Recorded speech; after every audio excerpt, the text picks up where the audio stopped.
Boa tarde a todos. Eu queria agradecer ao CLEPU por ter me dado a honra de estar entre duas figuras tão proeminentes e que dispensariam apresentações. De qualquer forma, estamos aqui. Primeiramente, vou apresentar a professora Maria Helena Neri Garcês, que tem publicações a respeito da geração do Orfeu e da heteronímia. É uma pesquisadora da Universidade de São Paulo, que tem diversos pós-doutoramentos em Lisboa e em Roma. Também líder de grupo de pesquisa que propõe a interpretação na arte e nas ciências humanas segundo o pensamento de Luigi Pareso. Atualmente é professora sênior no programa de pós-graduação de literatura portuguesa da Faculdade de Filosofia e Ciências Humanas da Universidade de São Paulo. A professora, então, vai nos fazer a conferência Uma Faceta Autônima non Displicenda. Com a senhora a palavra. Muito boa tarde. Eu agradeço o convite que me foi feito. Não. Agora se ouve? Sim. Tá. Então, muito boa tarde. Agradeço o convite que muito me honra. Já vou começar a leitura por causa do tempo. Então, em 1981, defendi uma tese de livre docência na universidade chamada Alberto Caeiro, Descobridor da Natureza, tese que o caro amigo e ilustre pessoano Arnaldo Saraiva se empenhou em tornar livro em 1985 pelo Centro de Estudos Pessoanos.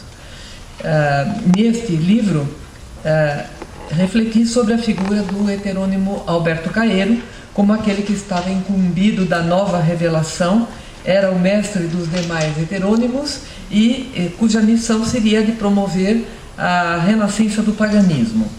Eu o inseri, então, na tradição da poesia da natureza e pude surpreender que sua obra estabelecia um polêmico diálogo com o poema Cântico do século XIII, célebre na tradição cristã e portador de uma consagrada visão da natureza. Meu trabalho foi mostrar, através das estruturas linguísticas, como a poesia Alberto Caeiro era uma paródia do Cântico do Sol de São Francisco de Assis e o anúncio de uma concepção de natureza que se queria pagã em oposição à visão cristã do Cântico. Desta vez, desejo ocupar-me da poesia do ortônimo e achei que, à medida que for fazendo reflexões sobre esta outra figura do jogo pessoano, seria interessante ter presente aquele contexto da primeira obra. Bem, ler a poesia ortônima DC, isto é, depois das edições críticas ou completas, constituiu para mim, por vezes, uma experiência surpreendente em relação ao que era a leitura AC, isto é, antes das edições críticas. Em minha visão, o ortônimo acabou apresentando um perfil com notas diferentes daquele que seus primeiros editores nos deram. Ele era o fingidor? Era. Era o vanguardista? Era, sim. Era o raciocinador sutil, cerebral? Exato, era. Isto tudo estava patente desde há muito, em poemas como Análise e outros.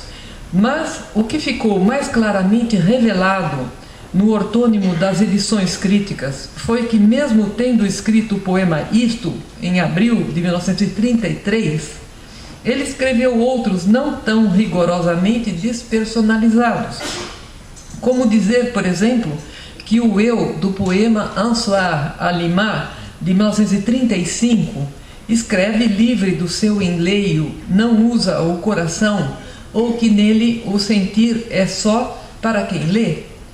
O mesmo poderia ser dito de outros poemas que têm a figura materna como motivo inspirador ou trazem a figura da ama, todos impregnados de emotividade.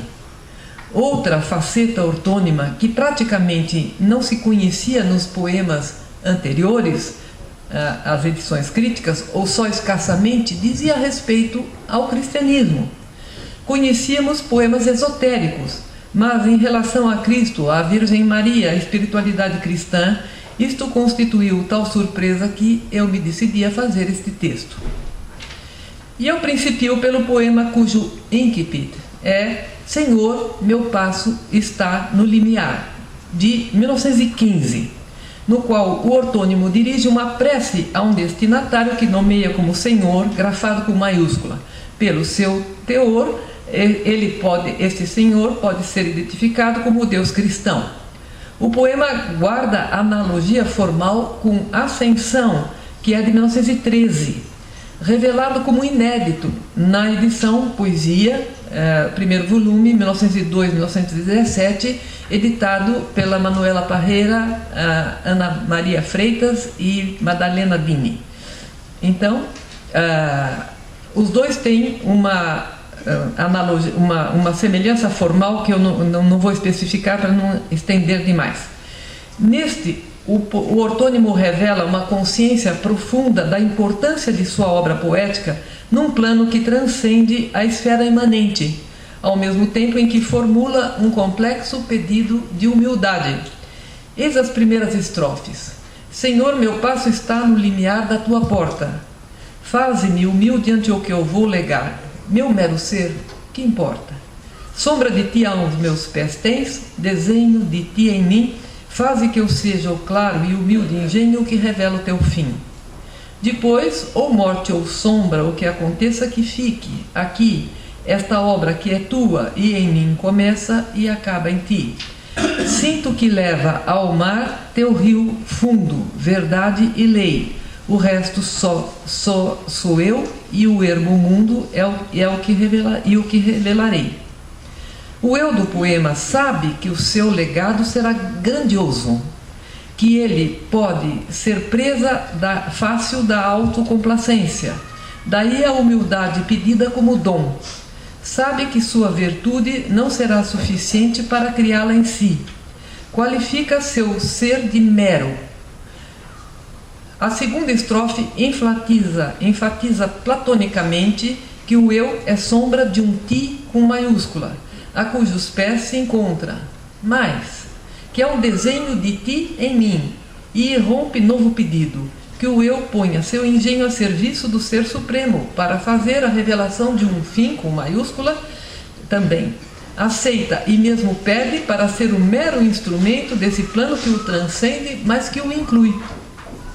Chama a atenção que a prece prossiga fazendo um oferecimento de sua obra à divindade, numa fórmula em muito parecida à de orações litúrgicas que rogam que uma determinada ação comece em Deus e nele termine. A do poema diz: essa obra que é tua e em mim começa e acaba em ti.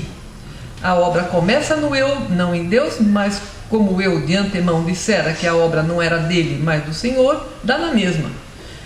O cuidado de explicitar que a obra acaba no Senhor é digno de nota, pois os que se exercitam na vida espiritual conhecem bem que esse é um dos escolhos da navegação.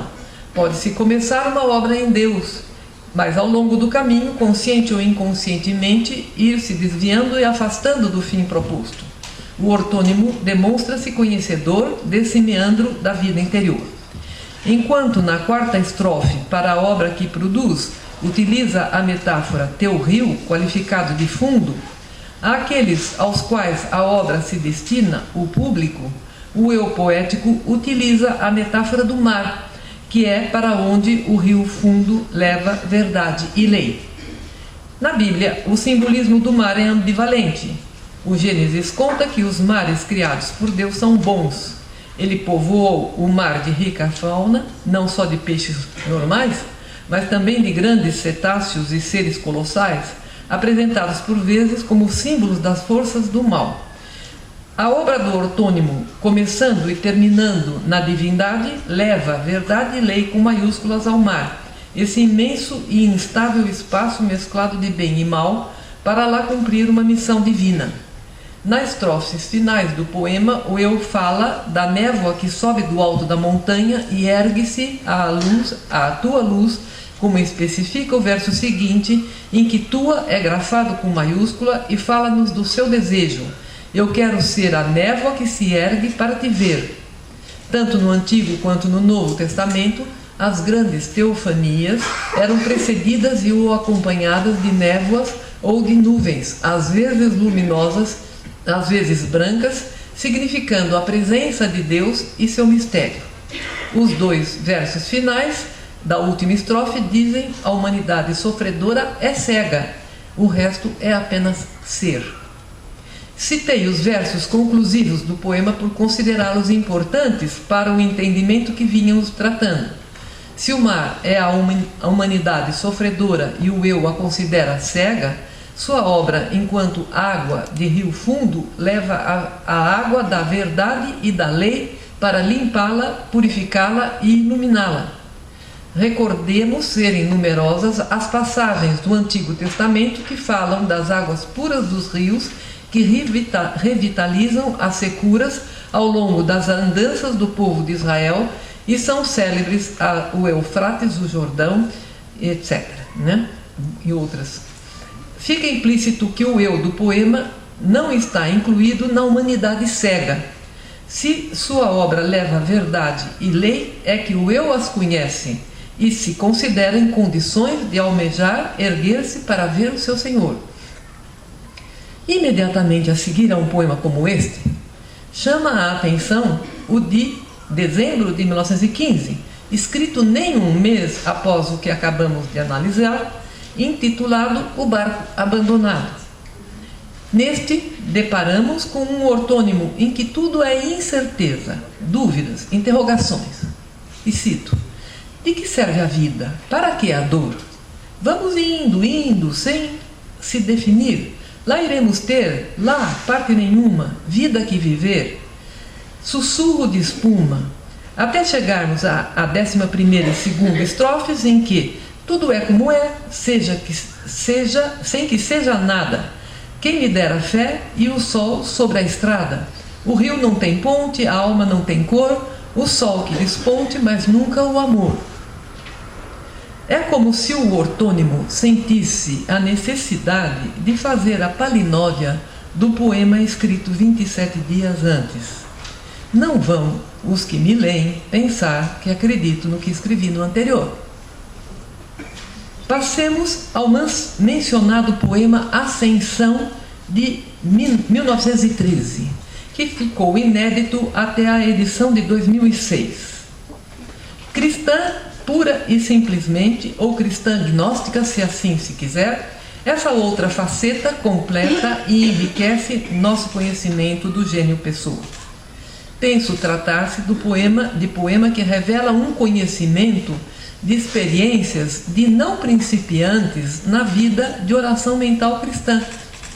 Místicos como Teresa de Ávila ou João da Cruz, ao tratarem de fenômenos espirituais, falam de um grau mais adiantado da vida interior em que o praticante da oração mental já adentrou tanto no exercício da presença de Deus que ela deixou de ser uma prática pontual que se faz pela repetição de atos e vai se tornando mais duradoura, até que chega um momento em que a alma experimenta a inabitação de Deus em seu interior como uma presença que se faz contínua. É este o chamado dom da inabitação divina na alma orante, de que, sem assim nomeá-lo, o ortônimo fala em seu poema Ascensão. Vejamos o primeiro verso. Quanto mais desço em mim, mais subo em Deus. Descer em si mesmo faz pensar na experiência abissal do Salmo 129, em que o eu que clama por Deus o faz das profundezas do abismo interior. Faz pensar também no solilóquio de Santo Agostinho, nover in me, nover in te, que eu me conheça e que eu te conheça. Profundas experiências de autoconhecimento à luz da magnitude do conhecimento da divindade, experiências de humildade e elevação, experiências místicas. Um abismo chama outro abismo, é aforismo tirado do Salmo 42 e bastante citado na mística cristã.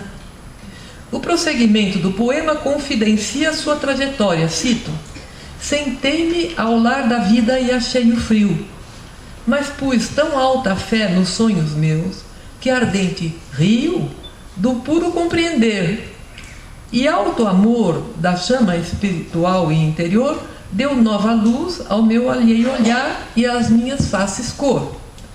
Desgostoso da frieza do puro exercício racional e dele rindo, exercício tantas vezes tão grato ao ortônimo, ao mesmo tempo em que um amor não baixo, mas alto, vindo de outra esfera, por isso com maiúscula, conferiu-lhe chama espiritual e interior e lhe deu, cito, nova luz ao olhar, cor às faces. E mais, porque a terceira estrofe surpreendentemente acrescenta que, na alegria da fé, o eu, alma de joelhos, crê e adora. Convenhamos estar lidando com um ortônimo diferente daquele com quem tradicionalmente lidávamos, quando lemos esses versos e os que agora cito. E agora citação novamente. Porque Deus fez de mim o seu altar, quando Ele me nasceu tal como sou. Eu tenho Deus em mim, em Deus existo, quando crê, cega, acha a minha fé calma. Maria Virgem concebeu um Cristo dentro em minha alma. Fim de citação. Versos de pura teologia mística que poderiam ser encontrados em poemas de santos canonizados. A última estrofe é que apresentará uma surpresa em parte dos dois versos finais. Após dizer que sua alma encontra seus céus dentro de si, que está morta para si em Deus, tudo teologicamente ortodoxo, vêm reticências e as seguintes indagações: mas o que é Deus? E existe Deus? Isso o que importa. Desta vez não foi necessário fazer uma palinódia. A contradição estabeleceu-se no interior do próprio poema, em seu fecho, espaço de força privilegiada. Quer isso dizer que o fecho anula o que o corpo do poema colocou? Eu diria que não, mas que o problematiza, colocando-o sob o signo da dúvida. Mas será que a atitude dubitativa, polêmica, questionadora constitui novidade para o leitor do ortônimo e de Pessoa, de um modo geral? Já nos primeiros textos recolhidos no primeiro volume da poesia do ortônimo, nós encontramos os poemas Agnosticismo Superior. E cito: foi-se do dogmatismo a dura lei, e o criticismo não foi mais feliz. Nada sei, o agnóstico enfim diz. Eu menos, pois nem sei se nada sei.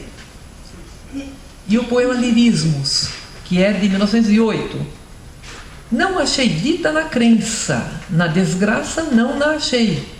Qualquer delas que me vença, na mesma dor ficarei. Querendo crer quando em descrença, descrente ao acreditar, em perpétua malquerença, ao meu perpétuo hesitar. Nesse agnosticismo que qualifica de superior, ele se preocupa com advertir os leitores sobre sua condição de radicalidade. Lirismos, por sua vez, é uma esparsa exemplar. Poderia até ser camoniana, na autodescrição de um eu em moto perpétuo, pendular, entre crença e descrença. Se o termo fosse mais bem soante, poderíamos dizer que, além de o poeta ser um fingidor, ele é um duvidador. O que pensar então do poema inédito de outubro de 1912, que, embora lacunar, apresenta a esse respeito estes versos fortemente expressivos: ateu no próprio ardor divino, a meio de cantar meu hino, esfrio e duvido do meu céu. Vem a propósito um trecho de uma reflexão do filósofo Luigi Pareison, que insiro e começa a citar: com a fé, o homem pode atingir a verdade e gozá-la com confiante abandono, numa plenitude de conhecimento e de vida como nenhuma outra forma de saber pode assegurar. mas o faz com uma escolha que não pode se realizar de uma vez por todas, de modo definitivo e seguro, e que deve, pelo contrário, repetir-se a cada instante com uma luta intrépida e um contínuo triunfo sobre a dúvida. A fé une paradoxalmente securitas e insecuritas, a plenitude da posse e a necessidade da confirmação, a tranquilidade do sucesso e a precariedade da aposta, a seriedade da descoberta e a inquietude da busca. Fim de citação. O que vemos no caso do ortônimo é uma ingente precariedade da aposta, uma aposta retirada quase no mesmo instante em que é formulada e vice-versa. De repente, porém, irrompe este soneto de 1930. Vieram com o ruído e com a espada senhores do destino após vencer, e uma após outra foi cada mulher os sucessores esconder da estrada. Eram soldados com a ordem dada e vinham sobriamente recolher o sangue das crianças a morrer nos escombros da própria casa achada. Mas longe, sobre o asno do destino, levava a mãe piedosa aquela dor futura que era agora o seu menino. Apertava-o ao peito sob a vaga luz que toldava mais as árvores ao sol pôr. De uma, talvez, seria feita a cruz. Principiou comentando que, inspirado no episódio da infância de Jesus, conhecido como a matança dos inocentes e a fuga da Sagrada Família ao Egito, este poema poderia ilustrar um cartão de Natal. Ele é plástico e piedoso, embora possa ter sido criado na inquietude da busca. É composto por decassílabos heróicos, com esquema rímico ABBA nos quartetos, CDE, EDE nos tercetos, e emprego de rimas graves nas rimas A dos quartetos e agudas nas rimas B, que são mais dramáticas. Nos tercetos, habilmente rima-se destino com menino, incluindo-se entre as duas sonoridades hino do C a rima aguda or de dor, significando que o destino daquele menino estava imerso em dor. No segundo terceto temos luz rimando com cruz, mostrando que esta era a meta final do sol pôr da vida do menino. Perícia e sensibilidade extrema demonstrou o ortônimo ao construir o soneto, também no momento em que, se no primeiro terceto se aponta para a Sagrada Família já livre dos soldados perseguidores, nos narra, contudo, em perspectiva e com afeto, levava a mãe piedosa aquela dor futura que era agora o seu menino. Atente-se para a veneração que revela o uso da maiúscula para o substantivo mãe. Atente-se ainda para o emprego da maiúscula para o artigo definido a no interior do verso final, não porque esteja precedido de ponto final, quando diz que de uma dentre as árvores ao sol pôr, talvez seria feito a cruz, querendo significar que não se tratava de uma cruz qualquer, mas da cruz redentora. Principia neste soneto a manifestar-se a temática da cruz, que encontraremos noutras composições da década de 30. Note-se também que no mesmo dia em que datou o soneto da fuga para o Egito, datou também, e possivelmente mesmo teria escrito o poema, cito: quando Cristo, Rei da Lei, voltou ser, após os 3 dias que Deus deu ou fez, viu logo nascer do chão quem lhe roubasse o caixão, e disse: já me enganei, adeus, vou morrer de vez. Será que esse poema blague, talvez para neutralizar o efeito piedoso do soneto, merece o pomposo nome de palinódia? Mas que o procedimento de dar uma no cravo e outra na ferradura aqui se manteve, é verdade. O ortônimo data de janeiro de 33, um de seus mais belos sonetos, em versos decassílabos, no qual, nesse movimento pendular que o caracteriza, vemo-lo num extremo de fé e de positividade. Ei-lo. Cabeça augusta que uma luz contorna, que há entre mim e o mundo que me faz, porque em espinhos a auréola se torna, ansiar a minha morte e a tua paz? A tua história, Pilatos ou Caifás que tem, são sonhos que o narrar transtorna. Não é esse o Calvário a que te traz tua sina, onde todo o fel se entorna. Não, é em mim que se o Calvário ergueu, é em meu coração abandonado que ele, ao cabeça augusta, alto sofreu. Quem na cruz, onde está ermo e pregado, o pregou? Foi romano ou foi judeu? Bate-me o coração, meu Deus, fui eu. Se ainda permanecesse dúvida a respeito, esse soneto não revelaria uma vigorosa faceta mística no ortônimo, já que só um místico poderia ter escrito? Não há nele tal envolvimento com a figura de Cristo paciente que o poema não fica a dever a composições de místicos que o celebraram, um São Francisco de Assis ou um São João da Cruz?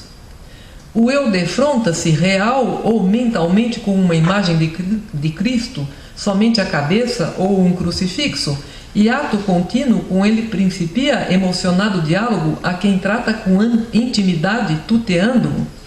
A abertura do soneto revela na adjetivação grande reverência, cabeça augusta, respeito majestático. Alude a seguir à luz da auréola que em seu olhar, embargado pela comoção, se funde a lembrança da coroa de espinhos.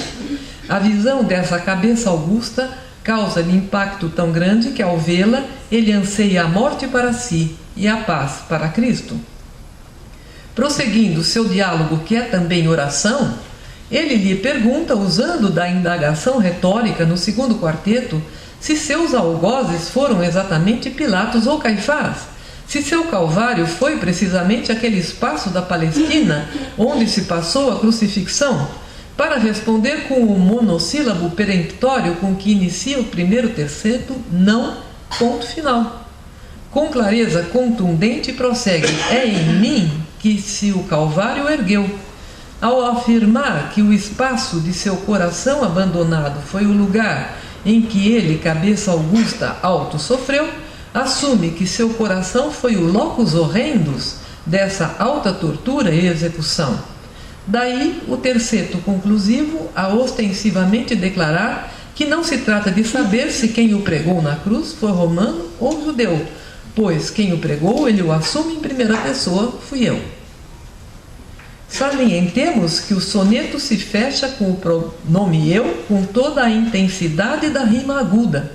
Salientemos ainda que, ao considerar seu coração o calvário da execução de Cristo e ao chamar para si o ato de pregar Jesus na cruz, tais procedimentos não deveriam ser entendidos como referidos apenas ao eu do poema. Não está esse eu a dizer que o calvário onde a cruz se ergueu não aconteceu num tempo e lugar pontuais, mas acontece em qualquer tempo e lugar nos corações dos que ignoram Cristo, vivem como se ele não existisse, julgam-no, condenam-no e crucificam-no em seus corações? No soneto da fuga ao Egito, o ortônimo já principiara a introduzir a presença da cruz. Neste soneto que ora nos ocupa, ele se alinha entre os que mais profundamente meditaram na paixão de Cristo, os místicos da cruz, Francisco de Assis, Catarina de Sena, Henrique Suso, João da Cruz, Padre Manuel Bernardes, embora nem todos os citados tivessem sido poetas. Muitos desses, em seus escritos, chegaram a conclusões semelhantes. Num poema de 1927, cujo incipit é "Não venhas sentar-te à minha frente nem a meu lado", o eu ortônimo em dado momento afirma: "Deitei fora entre urtigas o que era a minha fé. Escrevi numa página em branco, fim."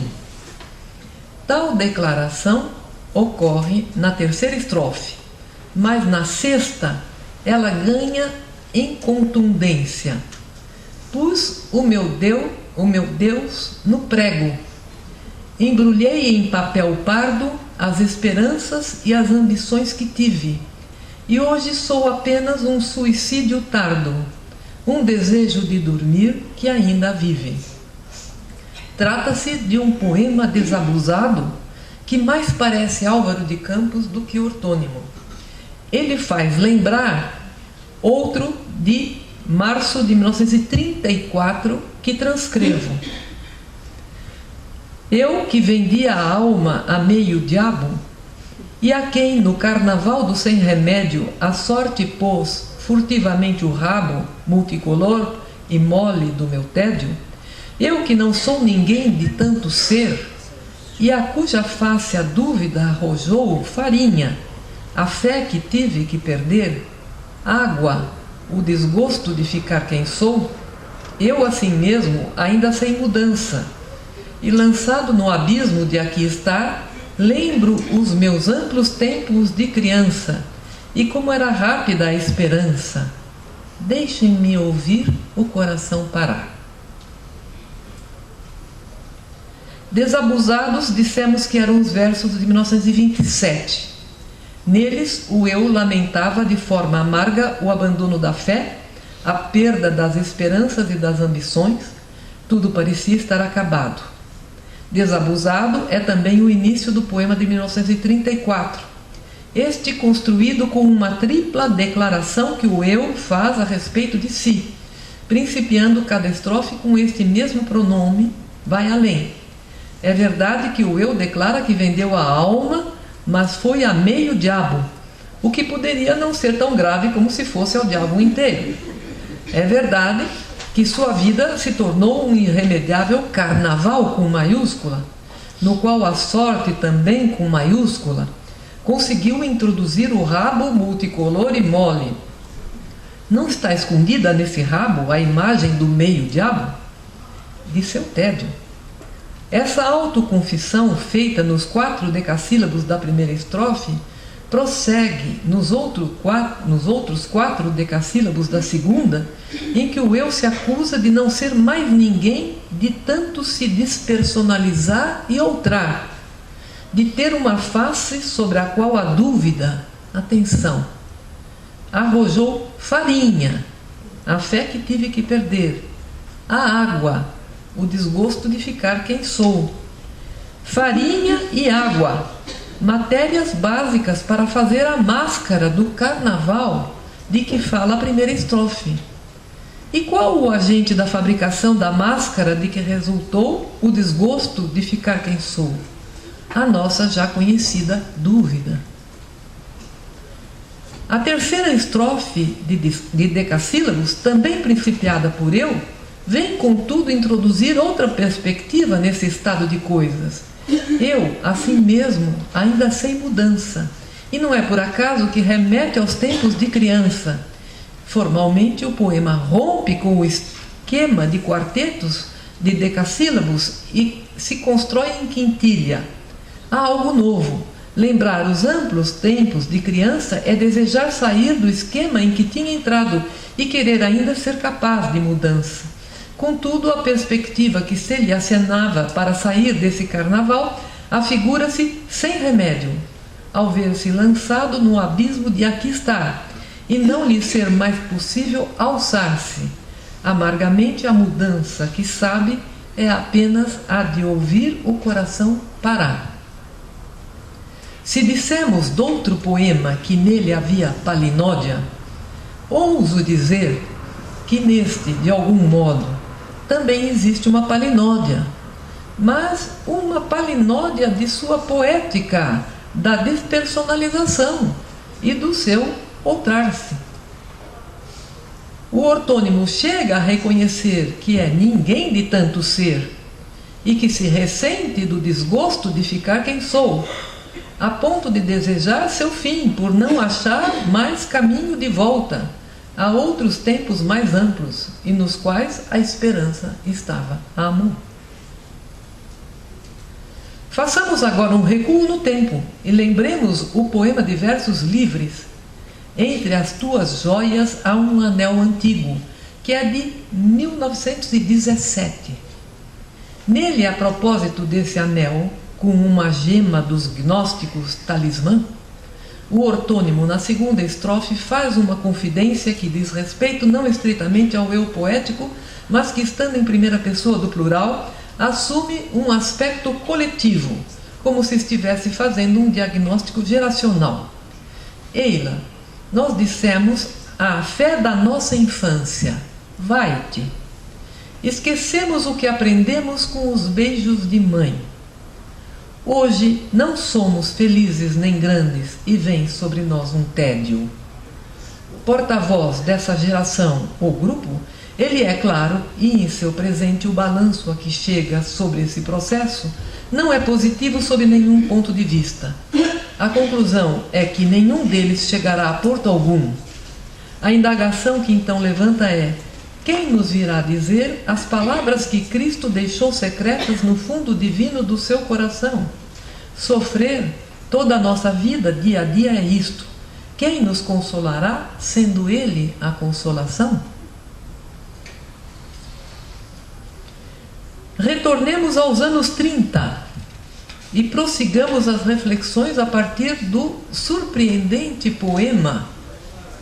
A Igreja Católica cobriu como uma redoma meus dias serenos.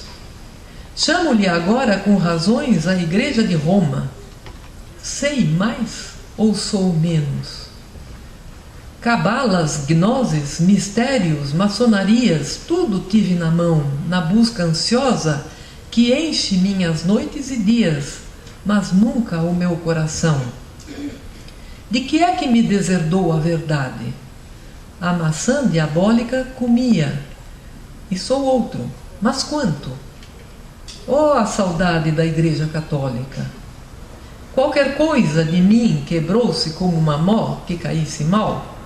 Em pequeno eu seguia magnanimamente só, sem nada fatal. Poema de abril de 1934. Surpreendente é a palavra, e não creio seja necessário explicar razões. Mas sempre haverá quem leia o poema acima transcrito como irônico. No entanto, não me parece que neste caso tal leitura subsista. Informa a edição que variante para a católica seria materna, informação de interesse, dada a importância que tudo quanto se relaciona com a função de mãe desempenha na obra do poeta. Talvez por isso mesmo o ortônimo tenha evitado fixar no texto esse adjetivo. Observemos também que no presente da escrita do poema, o nome pelo qual ele chama a Igreja Católica é Igreja de Roma, fazendo questão de com isso manifestar não lhe reconhecer caráter de universalidade. Observemos ainda não ser nada lisonjeira a comparação da Igreja com uma redoma que lhe cobria seus dias serenos, pois viver assim preservado pode significar não ter discernimento, nem gozar do maior dom divino, a liberdade. Mas imediatamente a seguir a essa sequência surge a instigante questão: sei mais ou sou menos? Sei mais agora do que sabia na época da redoma dos dias serenos? E ou por isso sou mais agora que parece que sei mais do que então? Será que o que sei agora, que não estou numa redoma, não me faz ser menos do que eu era então? Afinal, o que efetivamente importa? Saber mais ou ser mais? Acabados os dias serenos, já fora da redoma, teve acesso aos saberes que desejou conhecer, cabalas, gnoses, mistérios, maçonarias, todos arrolados num plural que lhes tira a gravidade e os reveste de certa ironia. Num verso alexandrino, o eu sintetiza esse itinerário, não necessariamente cronológico, que ao fim e ao cabo ocupou-o bastante, encheu-lhe o tempo, mas nunca o meu coração, o seu coração. Este último dado é fundamental e importa não esquecê-lo. Comido do fruto da árvore da ciência do bem e do mal, a maçã diabólica de querer igualar-se a Deus, o eu perdeu radicalmente seus dias serenos dias de inocência. Daí sucederem-se as interrogações. De que é que me deserdou a verdade? Sou outro, mas quanto? Mal houve tempo de formulá-la quando surpreendentemente irrompe o verso chocante. Oh, a saudade da Igreja Católica. Ironia, dirão alguns. Talvez, mas pelo contexto do poema não parece, apesar de ele fazer católica rimar com diabólica. E ao chamar a atenção para isto, eu mesma forneço armas aos que iriam levantar este argumento contra as minhas colocações. A quarta e última estrofe confirma a leitura que estamos fazendo. Em seu presente, o eu perdeu a integridade. É como mó que caísse mal, está quebrado. Não é só Álvaro de Campos que vê sua alma partir-se como um vaso vazio. Também o ortônimo vê-se partido, ele que em pequeno seguia magnanimamente só, sem nada fatal. Indo ao dicionário Wise, encontramos para magnânimo aquele que, a despeito de todos os riscos e perigos, age ou pensa desinteressadamente com vistas a servir alguém ou a encarnar um ideal, generoso, bondoso. O pequeno, que vivia coberto por uma redoma, vivia desinteressadamente, só, generosamente só, sem nada fatal, donde se conclui que em seu presente ele provavelmente está acompanhado e talvez oprimido por previsões funestas. Semelhante ao poema analisado é o que principia com o verso, e vem logo a seguir o poema, na paz da noite cheia de tanto durar, editado na poesia 31-35, imediatamente a seguir ao que acabamos de tratar, e datado de abril de 1934. Nele, após confidenciar que leu muitos livros em vão, pois vê que a paz na noite acabada, mas não no seu coração, acrescenta algo significativo. Criança era outro. Naquele em que me tornei, cresci e esqueci.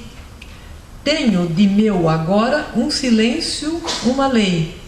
Ganhei ou perdi? No poema anterior, a expressão utilizada foi em pequeno, neste, criança era outro. 2 versos pentassílabos resultam do confronto entre o passado e o presente. Cresci e esqueci. Ganhei ou perdi? A leitura do primeiro pentassílabo parece-me desfavorável ao primeiro verbo, pois o resultado de crescer foi esquecer. Logo, seu presente não está sendo bom. Quanto ao segundo pentassílabo, a indagação também merece resposta negativa para o ganhei, porque no presente do eu não há paz. Ele só tem de seu um silêncio e uma lei. Ao crescer, perdeu. Estou quase acabando. Será que ainda se faria necessário tratar de 2 outros poemas que, se estivessem menos lacunares ou discutíveis, seriam excepcionais para a nossa linha de reflexão? O Rei e Mãe de Deus, ambos de julho de 35. Reproduzirei aqui apenas a fixação que Carlos Pitela Leite fez de O Rei, como soneto, em sua tese de doutorado, que foi a fixação do texto que me pareceu a mais convincente. O Rei. O rei cuja coroa de ouro é luz, fita do alto trono os seus mesquinhos. Ao meu rei coroaram-no de espinhos e por trono lhe deram uma cruz. O olhar fito do rei assim conduz os olhares fitados e vizinhos, mas mais me fitam, e mortas sem carinhos, as pálpebras descidas de Jesus. O rei fala, e um seu gesto tudo prende, o som da sua voz tudo transmuda, e a sua viva majestade esplende. Meu rei morto tem mais que majestade, fala a verdade nessa boca muda, essas mãos presas são a liberdade. Chama-me a atenção, em primeiro lugar, ser o ortônimo, o emissor desse poema, e por 2 vezes ele usar o possessivo meu ao falar do rei, incluindo-se entre seus súditos, ao meu rei e meu rei, principalmente quando lembramos que sobre a cruz de Jesus, Pilatos mandara pôr o letreiro: "Este é Jesus de Nazaré, o Rei dos Judeus". Trata-se de uma adesão declarada. Chama-me poderosamente a atenção que ele tenha escolhido para a exaltação de Jesus como seu Rei a contemplação de Jesus crucificado, confirmando na esteira de Francisco de Assis a preferência pela temática da cruz. Sua coroa de ouro é luz, sobrepondo-se à de espinhos. Chama-me a atenção o tom devoto, compassivo, o considerar-se dentre os que fitam Jesus, aquele a quem as pálpebras descidas de Jesus mais fitam, por haver, talvez entre ambos, uma compreensão profunda na dor, uma enorme solidariedade. Chama-me a atenção que o ortônimo diga que o rei fala, embora no penúltimo verso ele irá dizer da sua boca muda. O rei fala com seu ser, com o que ele é, e embora não se ouçam palavras, diz o primeiro terceto que o som da sua voz muda tudo, altera tudo. O último verso do primeiro terceto é luminoso, e a sua viva majestade esplende. Na contemplação estática do eu ortônimo, e eu uso estática com X, numa circunstância em que menos se poderia esperar, a de estar diante de um crucificado, resplandece a viva majestade de Jesus. Ele o vê com olhos de fé e de amor. Daí principiar o segundo terceto com a maior carga afetiva, pelo uso do possessivo: meu rei morto tem mais que majestade. Desta feita, neste ortônimo de 35, já não há lugar para um poema blague. Curiosamente, não trata de Jesus nem na ressurreição, nem na ascensão aos céus. Retrata-o na cruz. É nela que ele o vê vitorioso e majestático. Daí os dois magníficos versos finais, com maiúscula para a verdade e para a liberdade. Aquilo que tinha sido ceticamente posto em dúvida no diálogo de Jesus com Pilatos, o que é a verdade, e proclamado no penúltimo verso, proclamado no penúltimo verso pela boca muda do crucificado e confirmado pelo espantoso achado do verso final. Essas mãos presas são a liberdade, um oxímoro de força extraordinária. Só falta um pedacinho. A esta altura, queria acrescentar uma reflexão sobre a figura da mãe na poesia ortônima. Já na poesia de 17, encontra-se um poema de 1916, sem indicação de inédito, se inédito ou publicado. Trata-se daquele cujo incipit diz: minha mãe, dá-me outra vez. Nomeia o que deseja ganhar de novo como seu sonho, mas na hora de explicar-lhe, diz tudo quanto o sonho não é, e não encontra termo adequado para dizer o que ele é.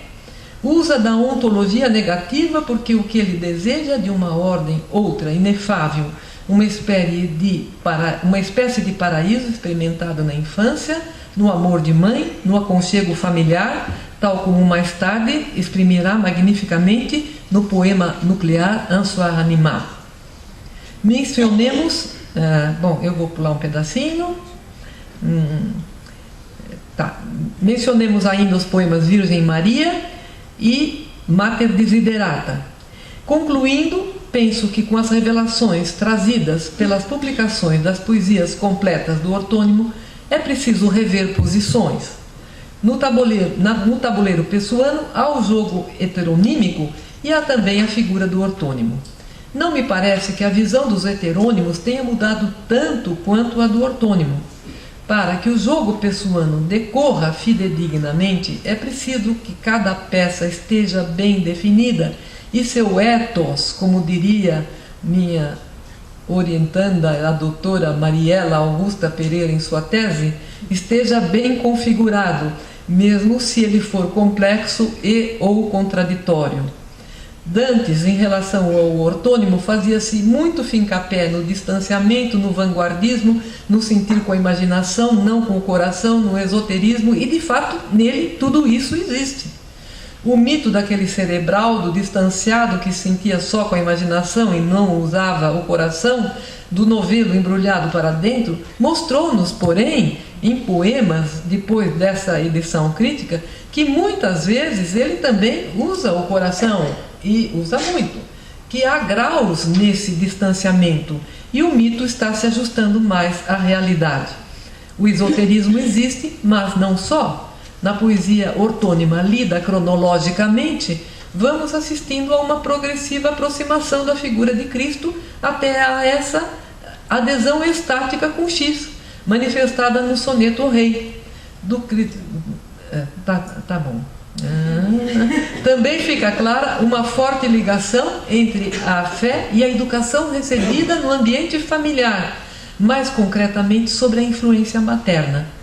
Vê-se, portanto, que o ethos do ortônimo não estava bem caracterizado. Se no tabuleiro pessoano Alberto Caeiro é fundamental na proposta para a instauração do neopaganismo, se ele era o grande Pan que renasceu para nos dar a substância absoluta do pagão, seria um contrassenso perguntarmos se o ortônimo de alguns poemas, depois das edições críticas, não constitui sua personalização máxima, e por vezes esse ortônimo não constitui um contraponto ao heterônimo Alberto Caeiro e vice-versa. Então eu acho que eu agora termino aqui. Muito obrigada pela vossa paciência de me ouvir.